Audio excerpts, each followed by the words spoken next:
Good afternoon, and welcome to the Wednesday afternoon conference call with Trusts Unlimited. This is Jim George speaking. I'm the non-attorney spokesman, facilitator for Trusts Unlimited, and I'd like to thank all of you for taking the time to listen to this call, particularly those of you that are calling in for the first time and those that will be listening to the replay over the next 24 to 48 hours. We like to move quickly through our calls and bottom line the information for you. We know you're busy people. You have other things to do. We have a standard format. We spend a few minutes talking about the reinstitution and revaluation of the Iraqi Dinar, which we continue to believe is the base currency for the potential reset of some of these other currencies. A few minutes talking about the program we've put in place to assist you, and then we go to a brief Q&A. So let's get started and talk a little bit about the situation in Iraq. First, by way of disclaimer, Trusts Unlimited is not the purveyor of the dinar and these other currencies. We are not advocating the sale or purchase of these currencies, but as rather substantial currency holders ourselves, we're sharing with you the information that we think is relevant.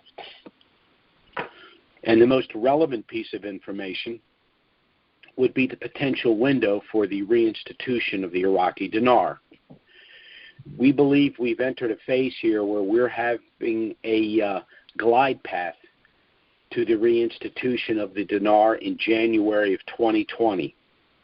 And there are a lot of reasons why we believe that January 2020 is the most plausible date.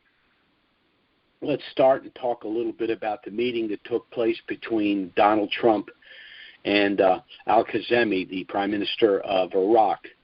Now, there's a lot that's been going on domestically in the country. We have an election year. We're within 90 days of the election.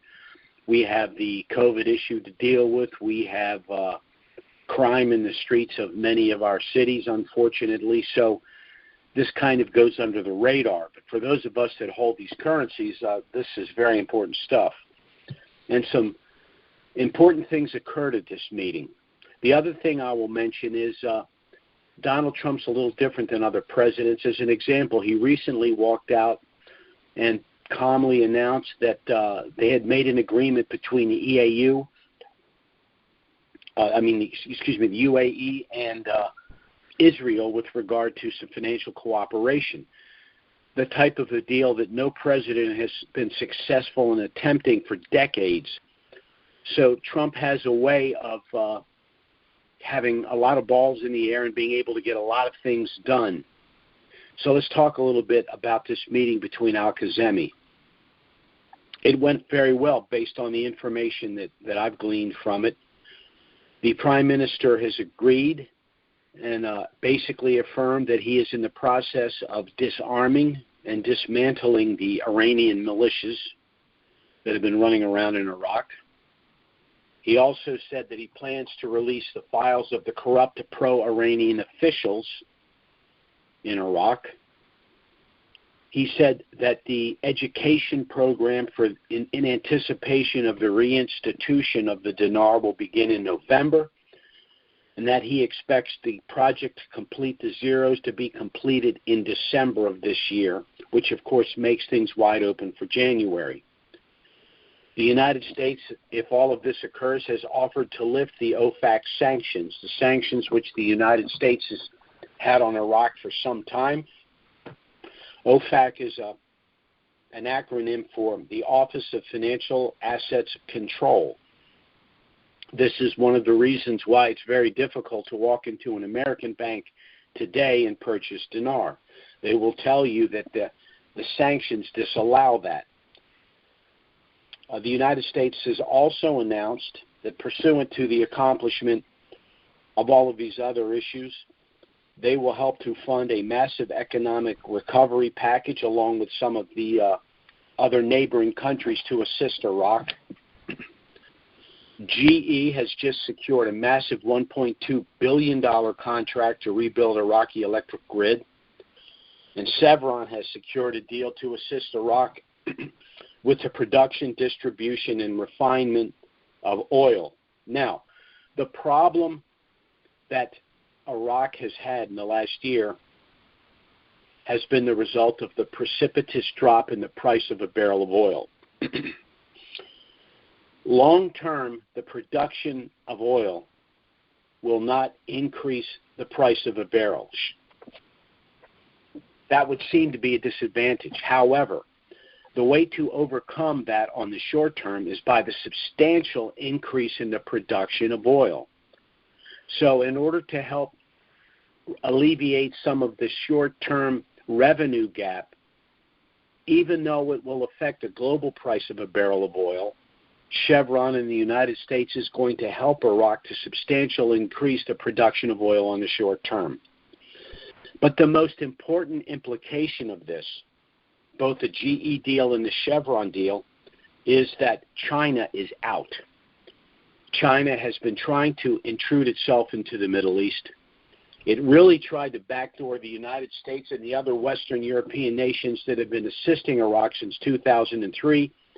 China thought they were going to march in there and secure the contracts for the rebuilding of the infrastructure and the electrical grid. But China is just simply unprepared for Donald Trump. He is not a laydown. He does not play games. If you read his book, he's very straightforward. He will try to work with anybody initially, but he will walk away from a bad deal, and he won't look back. Not only that, he drops the hammer, and that's what he's done with Iran. That's what he's done with China. We've heard nothing from Russia that has been trying to intrude itself into the Middle East for the last 10 years. So he's setting all of the pieces in place. Iraq needs to reinstitute their currency. And again, January of 2020 seems to be the most plausible date.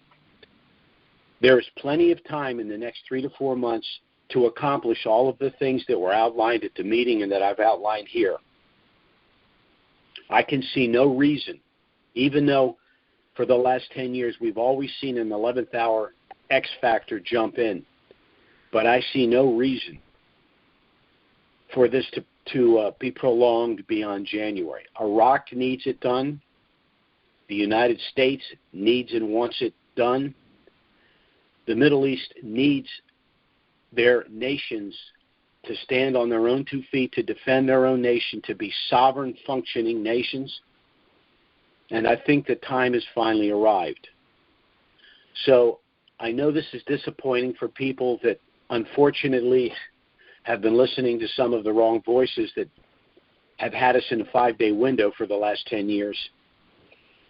But many of the people listening to this call, and I'm one of them, have been holding an Iraqi Dinar for a long time. So 3 to 4 months is not that much longer to wait. And I do think that not only will the currency reinstitute, but I think there's a very good shot that it could reinstitute at a value higher than the approximate $3.25 to $3.50 that we're anticipating. It could easily be $1 higher than that, and perhaps even more. So this is good news as far as I'm concerned. We can spend the rest of the year with our families enjoying the holidays, hopefully seeing the situation with COVID die a slow death, see the return of the economy, and hopefully normalcy in our cities.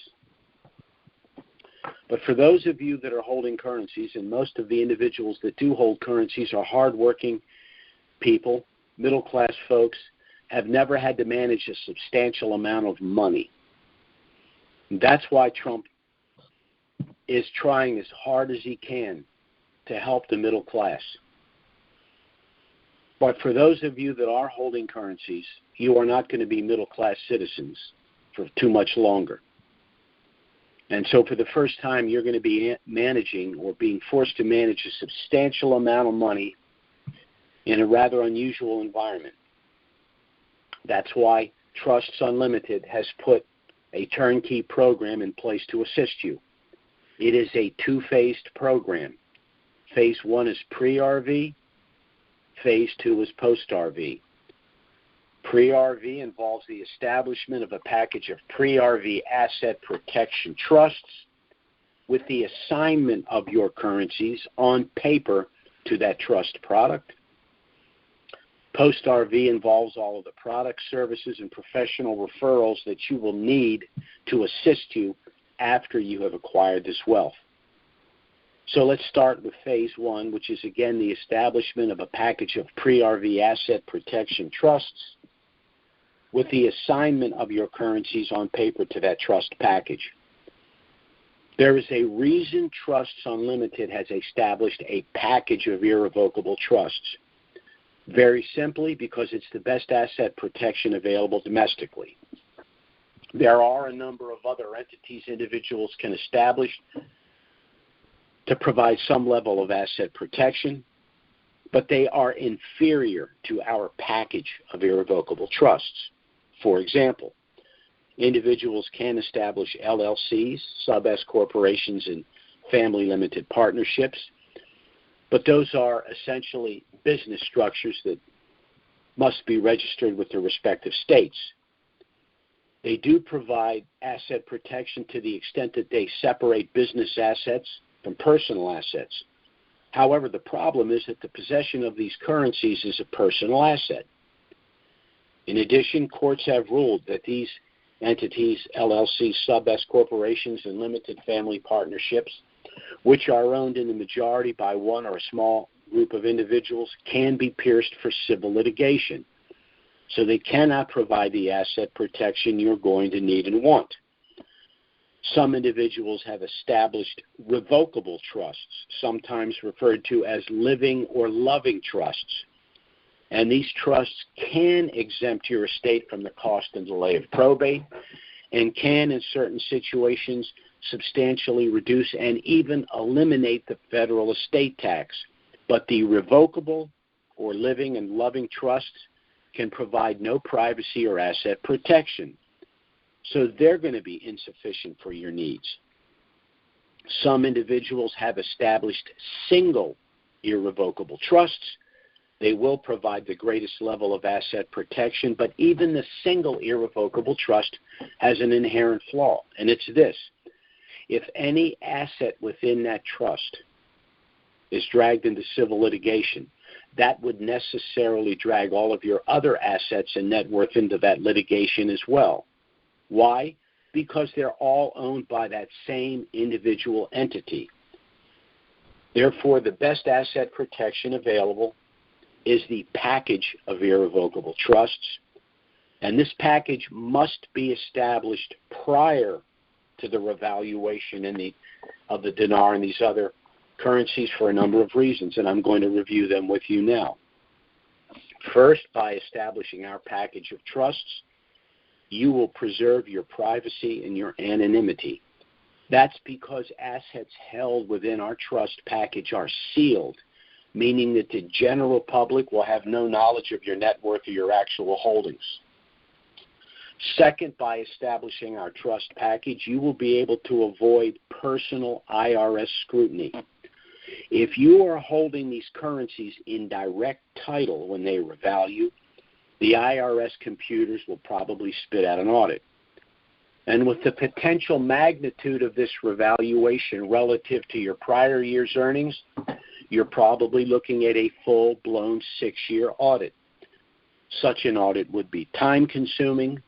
It would certainly be frustrating because it's come along at the precise time that these currencies have revalued, and you have many other much more important things you'd rather be devoting your time to. And lastly, the cost of a 6-year audit would probably be more than the cost of our asset protection trust. On the other hand, if your pre-RV asset protection trust is in force and you have assigned your currencies to that trust package, you will have successfully transferred the taxable event of this revaluation from yourself personally to the trust. Now, this is important for 2 reasons. First, there's less than a 10% chance of an IRS audit if the taxable event of this revaluation were to occur within a rather sophisticated trust package such as ours. And second, and most importantly, even if the IRS determines to audit your trust, they can't do a 6-year audit. Why? Because the only taxable event within the trust will be the revaluation itself. The third reason you'd want to establish this trust package is if you plan on gifting currency to family and friends in certain situations. Philanthropic gifting can always be done on a tax-preferred basis, either pre- or post-RV. But in order to avoid a substantial 40% federal gift tax, you're going to need to gift currencies to family and friends before the currencies revalue. Now, if you're gifting to individuals that you have no problem giving them the currency to exchange for themselves, or giving them the U.S. dollar lump sum after you have negotiated the exchange, that can be accomplished outside of a trust with a standard gift letter. But if you are hesitant for any reason to give any of these individuals the post-RV lump sum, you can gift to them through our specially designed gift subtrust, which is part of our package. Because you're gifting through this subtrust, their U.S. dollars will be protected along with yours. The language of this subtrust allows you to gift up to a certain amount of a currency or currencies, meaning you can gift to these individuals the exact U.S. dollar amount that you had in mind, irrespective of the exchange rate. But because you're gifting through this gift subtrust, you will be able to manage, invest, and distribute these funds to these individuals as you deem appropriate. The fourth reason you'd want to establish this trust package is because it's been structured in such a way as to allow your estate to bypass the cost and delay of probate and the federal estate tax. I'll give you two quick scenarios. Scenario number one, you purchase 5 million dinar for $5,000. The day after that, those currencies revalue for $25 million. The day after that, you pass away, leaving your heirs an estate of $25 million. Now this estate must go through probate, a process that ordinarily can take anywhere from 6 to 18 months. But probate is a public disclosure process, meaning that the general public will be aware of the size of your estate, who your heirs are, and how much they each stand to inherit. So if anyone feels they have a legitimate claim against you, your estate, or your heirs, they can simply file that claim with a probate court. And that could tie the estate up for years, and in some cases even decades. And your heirs will have either limited access or no access at all to their respective inheritance until the probate process is completed. Then there's something called the federal estate tax. This is the tax that the federal government would assess in order for that estate to be transferred to heirs. Under current law, approximately $10 million of that $25 million estate would bypass any federal estate tax. But the balance could be taxed as much as 65%. Now, this scenario is not only unacceptable, it's completely and totally avoidable. How? Scenario number two. You purchase 5 million dinar for $5,000. The day after that, you assign those currencies on paper to our asset protection trust package. The day after that, those currencies revalue for $25 million. The day after that, you pass away, leaving your heirs that very same estate of $25 million, but this time protected in our asset protection trust package. As a result, there will be no probate. There will be no public disclosure of your estate. Your heirs will have immediate access to their respective inheritance, and the federal estate tax will be zero, saving your heirs as much as 55% of their inheritance. The fifth reason you'd want to establish this pre-RV asset protection trust package is for some very specific asset protection benefits. One benefit pre-RV, one benefit post-RV. Pre-RV, this trust package will allow you to circumvent something called the Uniform Fraudulent Transfer Act. Now, what does that mean?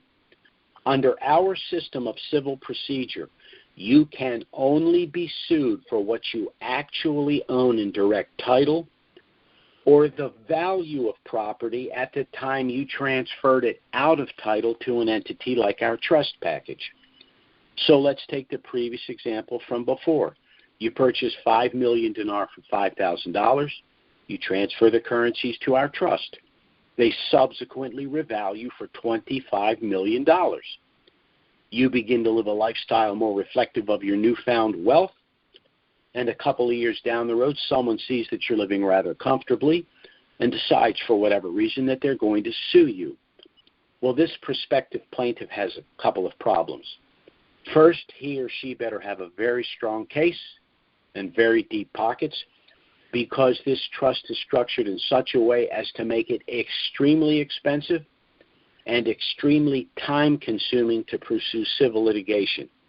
But second, and most importantly, once any prospective plaintiff learns that pursuant to the Uniform Fraudulent Transfer Act, the only thing they could ever win by way of a civil award would be $5,000, the value of the property at the time you transferred it out of title and to our trust package, and none of the post-RV value of $25 million, there will be no lawsuit.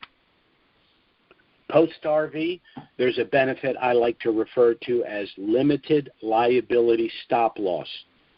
This protects you from future bad acts after you have acquired this wealth. This protection is accomplished through a legal strategy called segregation of assets. This is why we have established a package of trusts, and I'll give you an example of how this would work. Once again, we'll use the same example. You purchased 5 million dinar for $5,000, transferred the currencies to our trust. They subsequently revalued for $25 million, and now that you have $25 million in trust, you decide to make some purchases. So you purchase a larger primary residence, a vacation home, perhaps a half a dozen rental properties for tax write-off and additional cash flow, a couple of cars, a boat, and let's say an RV. But as you purchase these items, you place each of them in their own separate subtrust to be managed by your master trust, the initial trust that was established pre-RV. Now, how does this protect you?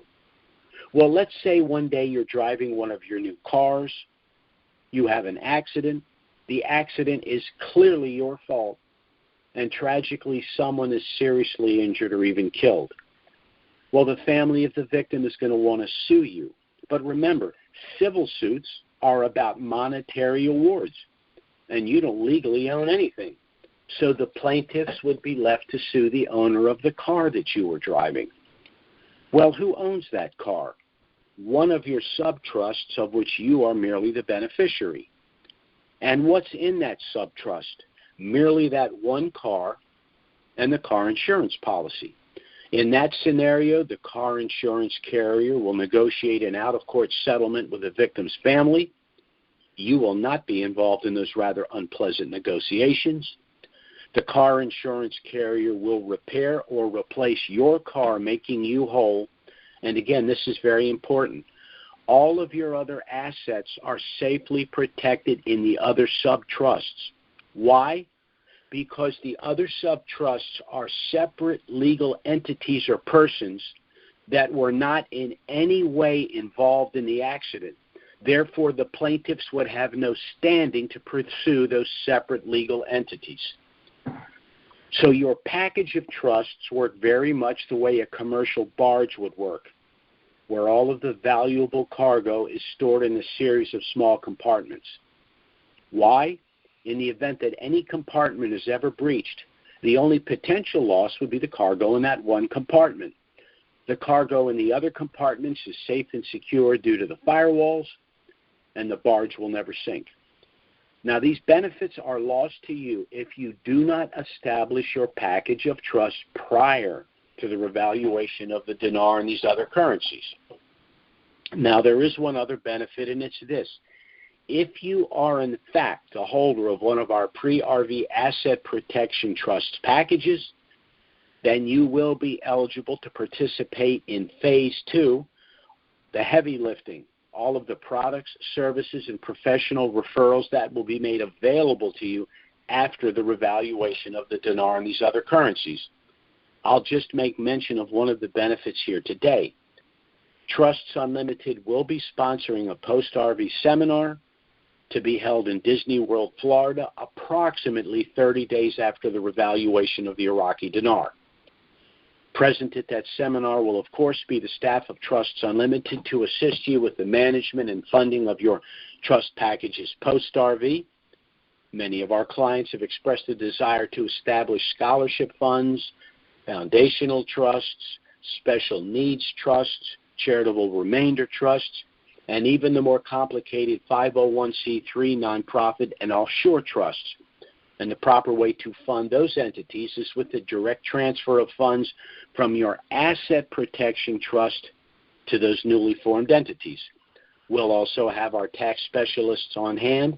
Now that you've acquired this wealth, you're going to need to understand some of the more sophisticated tax avoidance strategies that we've made available to you. We'll also have our independent fee-based wealth managers there as well. You're going to want to reposition your wealth after the revaluation for a number of reasons. First, we know statistically that 95% of all windfalls, however large and from whatever source, are lost in 3 to 5 years due to inexperience, mismanagement, and fraud. We also know that under the new G20 bank bail-in provisions, the failure of banks in the future will no longer be made whole through the general taxing authority of the respective governments, but first and foremost by the confiscation of funds at the accounts at those banks. So you're going to want to get your money out of the banks and work in other markets. Lastly, the general global shift from fiat-based to Basel III compliant commodity-backed currencies in and of itself is going to create extremely volatile financial markets, and you're going to want a substantial amount of your net worth in tangible assets to avoid that volatility. Now, our trust package is initially a package of 10 trusts consisting of one master trust that will hold your assigned currencies pre-RV, financial assets like bank accounts and investment accounts post-RV, and is authorized to manage the other sub-trusts. One optional gift sub-trust, should you wish to manage the assets of friends and family after the revaluation, which sub-trust at any time can be converted to a standard sub-trust, and 8 additional standard sub-trusts to hold physical assets like homes, cars, boats, etc. In addition, if necessary, we can add additional standard sub-trusts if you begin to accumulate additional assets. Now, this was the simplification of a rather sophisticated trust package that we've utilized for our more affluent clients over the years. A package that had an initial cost of anywhere from $6,000 to $10,000. But about a decade ago, when we decided to work with dinarians, we knew that that price tag was going to be unaffordable for many. So by deferring the funding of this trust and simplifying the package pre-RV, we've been able to reduce the cost to $3,000. Now, there are several ways you can pay for that. If you pay us up front, we'll discount the price further to $2,500, saving you an additional $500.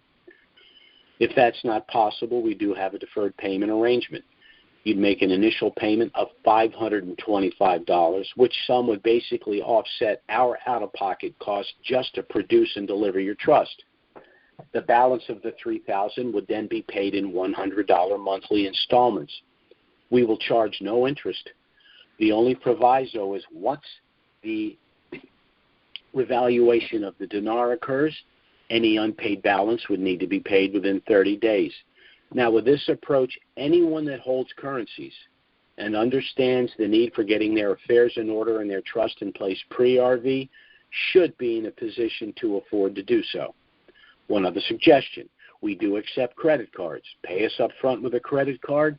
Not only will you get the $500 discount, but the minimum payment on your card would be substantially less than the $100 a month you'd pay under our deferred payment arrangement. But we will work with you in whatever method works best for you.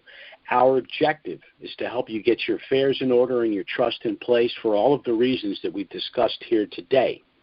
Now, we will be going to a Q&A in just a minute, but before we do, and again for our newer callers, I'd like to tell you just a little bit about Trusts Unlimited and why it might be a good idea to contact us to get our initial no-obligation package.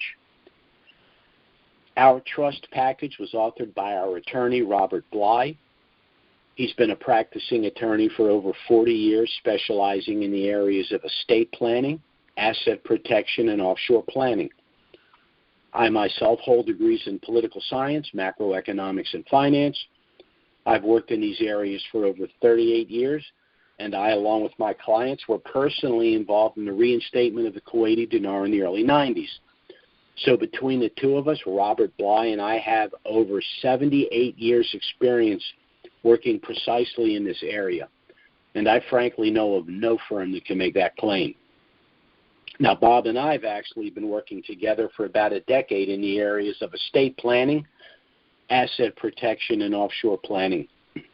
And it has been disheartening from time to time to see people walk away from sound estate planning and trust creation because of the mistaken belief that by doing so, they have somehow lost control of their assets and their affairs. In point of fact, it's just the reverse. Under our system of civil litigation, it's when you hold assets in direct title that you can lose control of them or lose them outright. And it's invariably at those times in life that you need and want control. If you've lived for any length of time, you've either experienced in your own life or through friends and family things like unexpected divorce, permanent incapacitation, the onset of dementia, premature death and prolonged and complicated probate processes. Then there are investment losses, business losses, and even bankruptcies. The number 2 loss of wealth now in the aggregate, courtesy of the information age, is identity theft. But the number 1 loss of personal wealth remains confiscation through civil litigation. Anything you own in direct title can be taken from you. So in point of fact, under our system of civil litigation, the only way that you can manage, protect, and control everything at all times and in all circumstances is through the establishment of a package of irrevocable trusts, and particularly if you have an asset like these currencies that you're anticipating a substantial increase in value. And we at Trusts Unlimited will do everything we can to help you accomplish your personal and financial objectives both pre and post-RV as we understand them. So again, thanks so much for listening to the call. We're going to go to the Q&A in just a moment. When we do, I suggest our newer callers have a pen and paper handy. I will give you our contact information. I strongly suggest that if the things we've discussed here are of interest, you contact us and get our initial no-obligation package. It does contain everything you need should you decide to apply for a trust, but it has a lot of information about us, about trusts, about the revaluation. You can review the package. Contact us by phone or email if you have any questions. We'll be happy to assist you in every way, and there will be no consultation fee. So I'm going to go ahead and open the Q&A here. 2 quick rules on the Q&A. We take no service calls on the Q&A. Our existing clients can contact us by phone or email if they have any questions. And second, for obvious reasons, in order to participate in the Q&A, your name and number must be on the screen. So I'm going to open up now.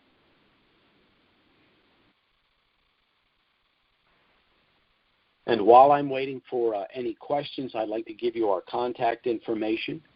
You can go to our website, which is trustswithAnS.unlimitedllc.com. Our email address is trusts unlimitedllc@gmail.com. Our phone service is 307-274-4122. If you'd like to listen to a recent conference call playback, or if you'd be kind enough to refer us to someone that might be interested in our services, you can either go to YouTube and then go to Trusts Unlimited, or you can go to IQD Calls and then go to Trusts Unlimited, or you can simply dial the same number that you dialed for this live call this afternoon with the exception of the last number. Rather than dialing a 4, you'll dial a 3 and then use the same access code, which is 739-394-pound. If you'd like to be included on our email list, you can go to our website, go to the bottom, enter your name and email address where indicated. You should be in our email list within 24 hours.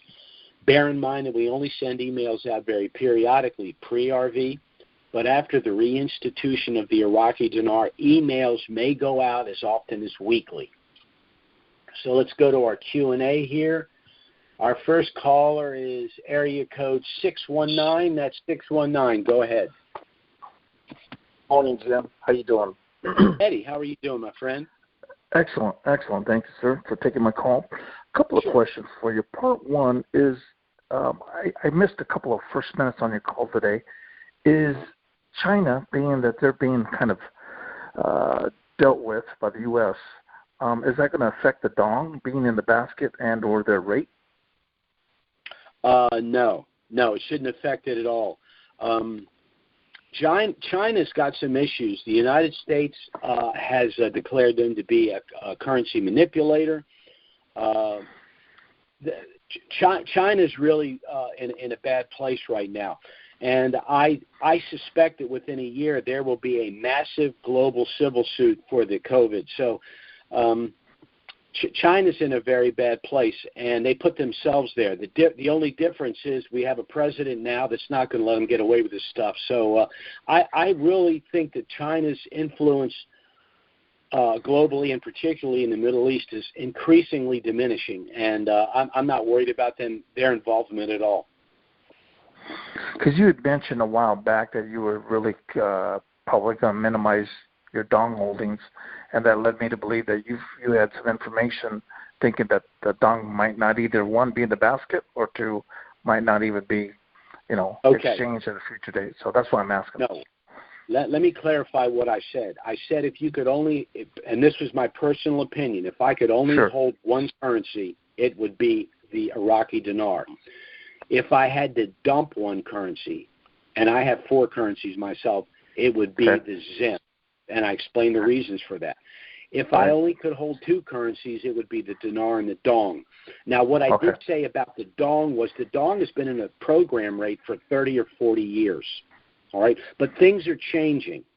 And because the global shift away from fiat-based currencies means that, in my view, once the dinar goes, the next plausible currency to revalue would be the dong. So again, what I was saying was if I could only hold one currency, it would be the dinar. But if I had to choose a second, it would be the dong. Awesome. Thank you so much, Jim, for clarifying that. I appreciate your knowledge. Sure. You always do. These calls are awesome. Thank you. Sure, Eddie. Thanks a lot. Bye-bye. Our next caller is area code 347. That's 347. Go ahead. Yes, looking to New York. Now, I have a question. Is it absolutely necessary that the education students to delete the 3 zeros? Just a sec. I can barely hear you. Can you do something on your end? I can barely hear what you're saying. Okay, could you hear me now? A little better. Okay, now, for the education to delete the 3 zeros, is that absolutely necessary before the revaluation takes place? Okay. The project to delete the zeros must occur prior to the reinstitution. Education of the citizens must occur prior to the final deletion of the zeros.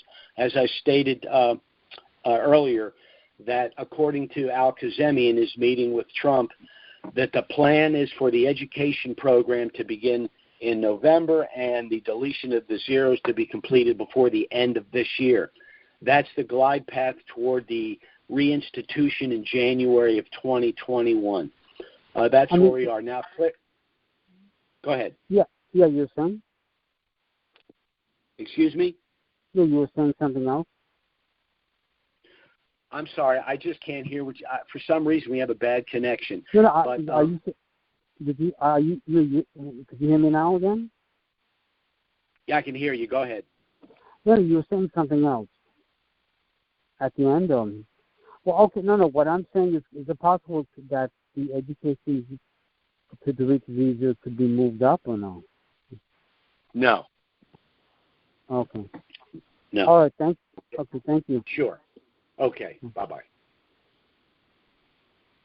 All right. Our next caller is area code 405. That's 405. Go ahead.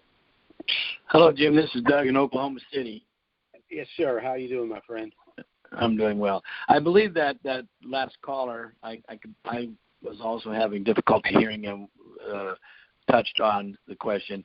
I was listening intently to all the information I could with the meetings with Kazemi and Trump, but I did not catch anything about the education program. You say that was something that was stated or published, them starting in November?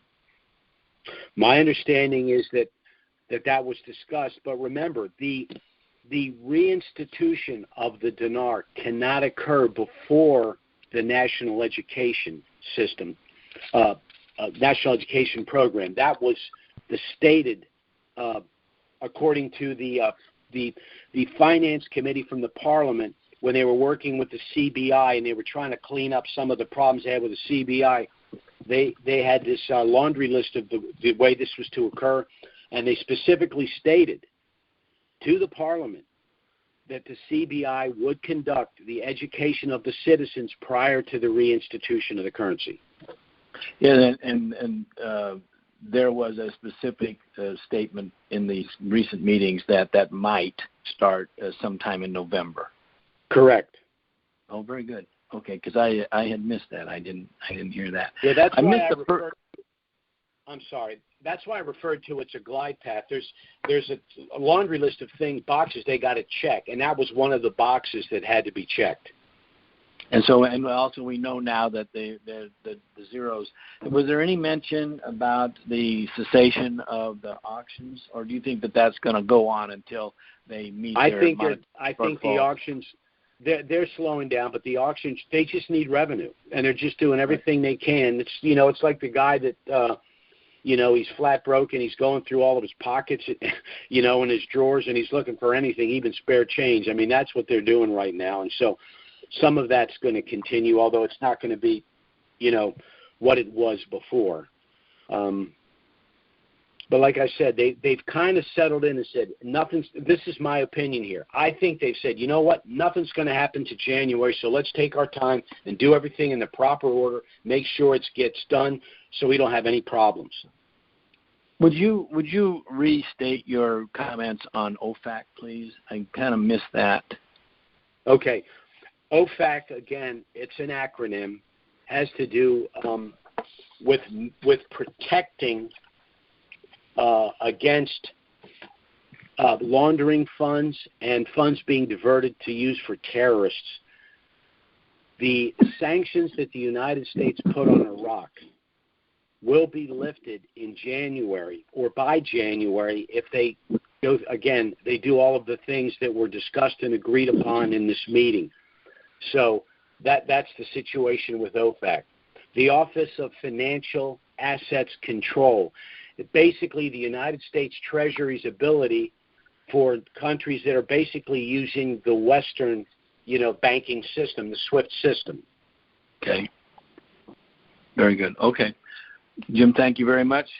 We will hunker down till January. Yeah, that's why I say, you know what? Live your lives, do your thing, love your family, go to work, pay your bills, enjoy the holidays, and just be patient a little longer. Right. I agree. Thank you, sir. Sure. Bye-bye now. Bye-bye. Our next caller is area code 832. That's 832. Go ahead. Hey, Jim. How are you doing, sir? Okay. What can I do for you? Yes, sir.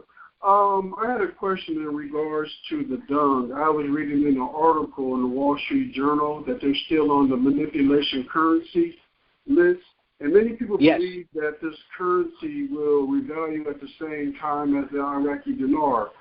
Do you believe that it will revalue in a different process than the dinar? I do not believe any currency will revalue before the dinar or simultaneous to the dinar. I do believe that some of the other currencies will revalue, some of them relatively quickly, some of them down the road. For example, the rupiah, the dong could theoretically revalue within a matter of months. The rupiah is a little more problematic, so those that are holding the rupiah might have to wait a couple of years. And I hate to say this, but I don't know that the ZIM will ever reval, and I have a substantial holding of the ZIM because, frankly, it was so inexpensive to purchase. You know, the downside is negligible, the upside's huge, so, you know, I have ZIM as well. But my pecking order is the same. First the dinar, then the dong, then possibly the rupiah, doubtful at all on the ZIM. That's my personal opinion. Okay. Do you have any idea when the U.S. Treasury will send out the tariffs against Vietnam, and hopefully that they'll get their act together to go ahead and do right with their currency? Not really. I really think that there's other. It's just on the back burner right now. The only country that's really in the forefront right now is Iraq, and even where Iraq is concerned, I mean, think about it politically for Trump. If it was just a matter of politics, the revaluation of the dinar would be great for Trump, because why would 8 million brand new millionaires want bigger government and higher taxes? They wouldn't. So from a political standpoint, that would be helpful to him. But he's really concerned about Iran. He's really concerned about China.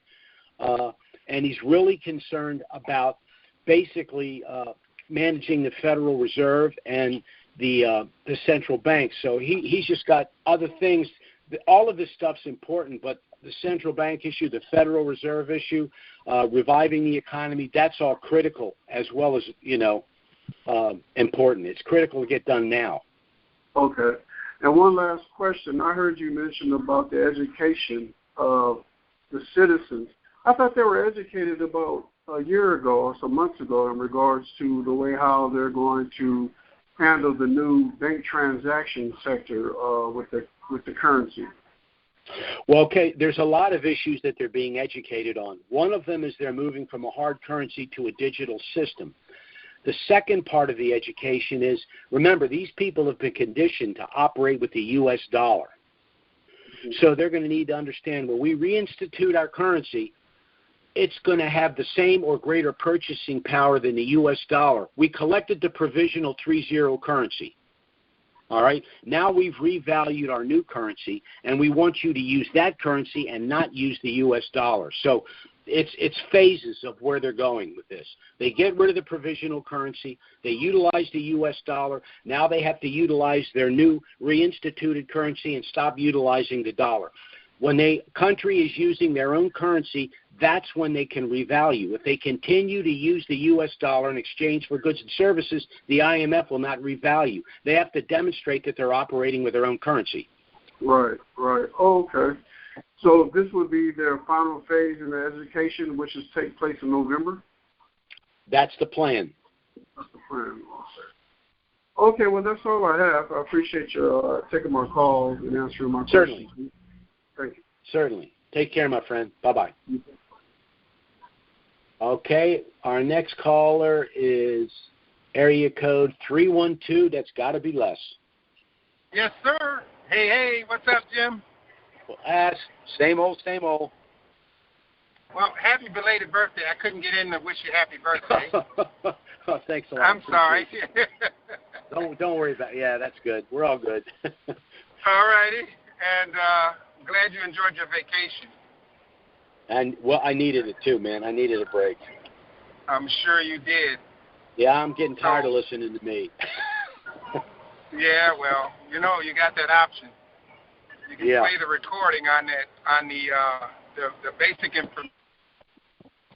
Well, that's what I've decided I'm going to do from time to time, because I'm talking in my sleep. Well, what you got for me today? All righty. So if we've got digital currency and we'll still need to move the currency like you were just saying in your opening, in your closing remarks, moving the currency out because of this thing with the banks using it. I can't remember the phrase or the term you use for it, but it had something to do with the currency being moved. We had to move it out of one area into a safer area for something. Are you talking about the sanctions that the United States had? Not or has, sanctions. Excuse me? Not the sanctions. It had to do with, what is that?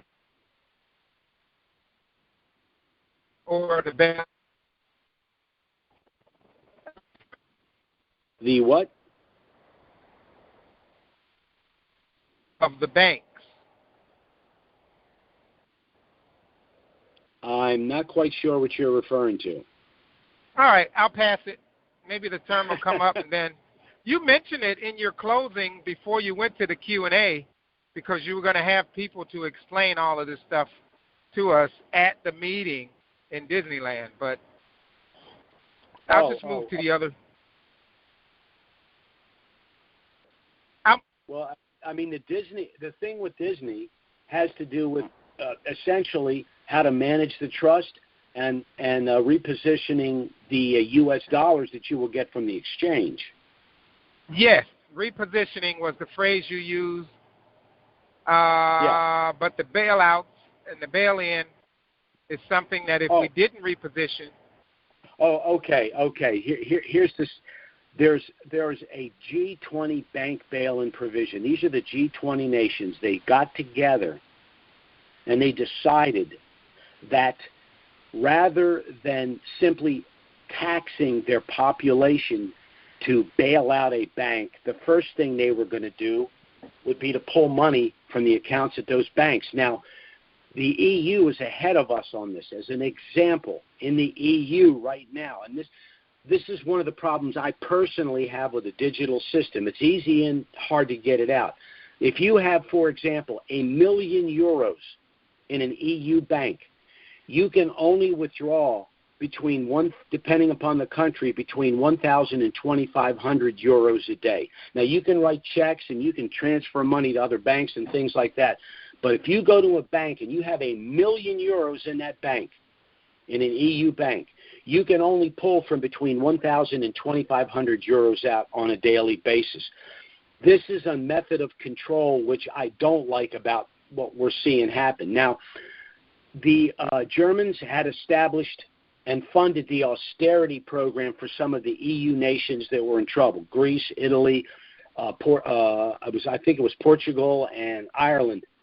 And because the nation of Greece was so far behind on the payments back to Germany that lent them the money, they went to the Bank of Cyprus and they withdrew 60% of all of the euros in those bank accounts in excess of 100,000 euros. They basically just swept in, they froze all the bank accounts.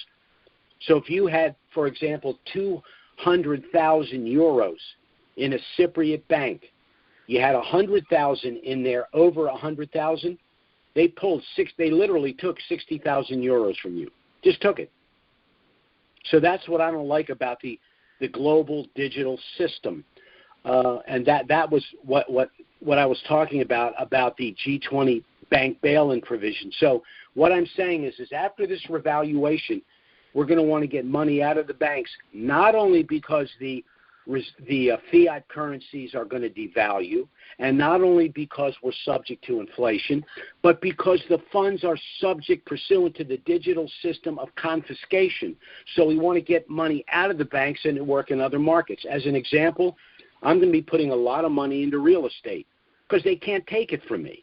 It's that simple. Now, I'm not going to have as much liquidity, but the liquidity is risk. You risk confiscation, so therefore I'm putting it in tangible assets. Make sense?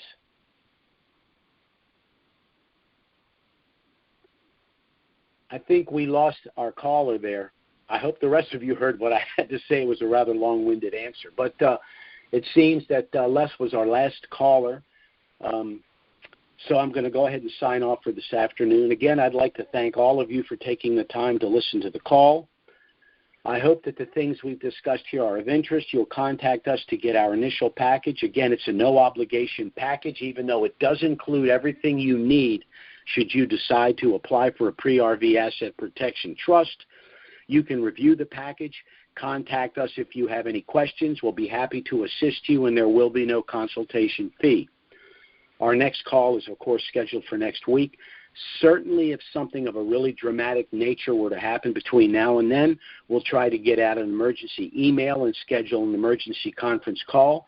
But failing that, we will be back next Wednesday, noon Eastern, 9 a.m. Pacific. Thanks for listening to the call, and have a great week, everyone. Bye-bye.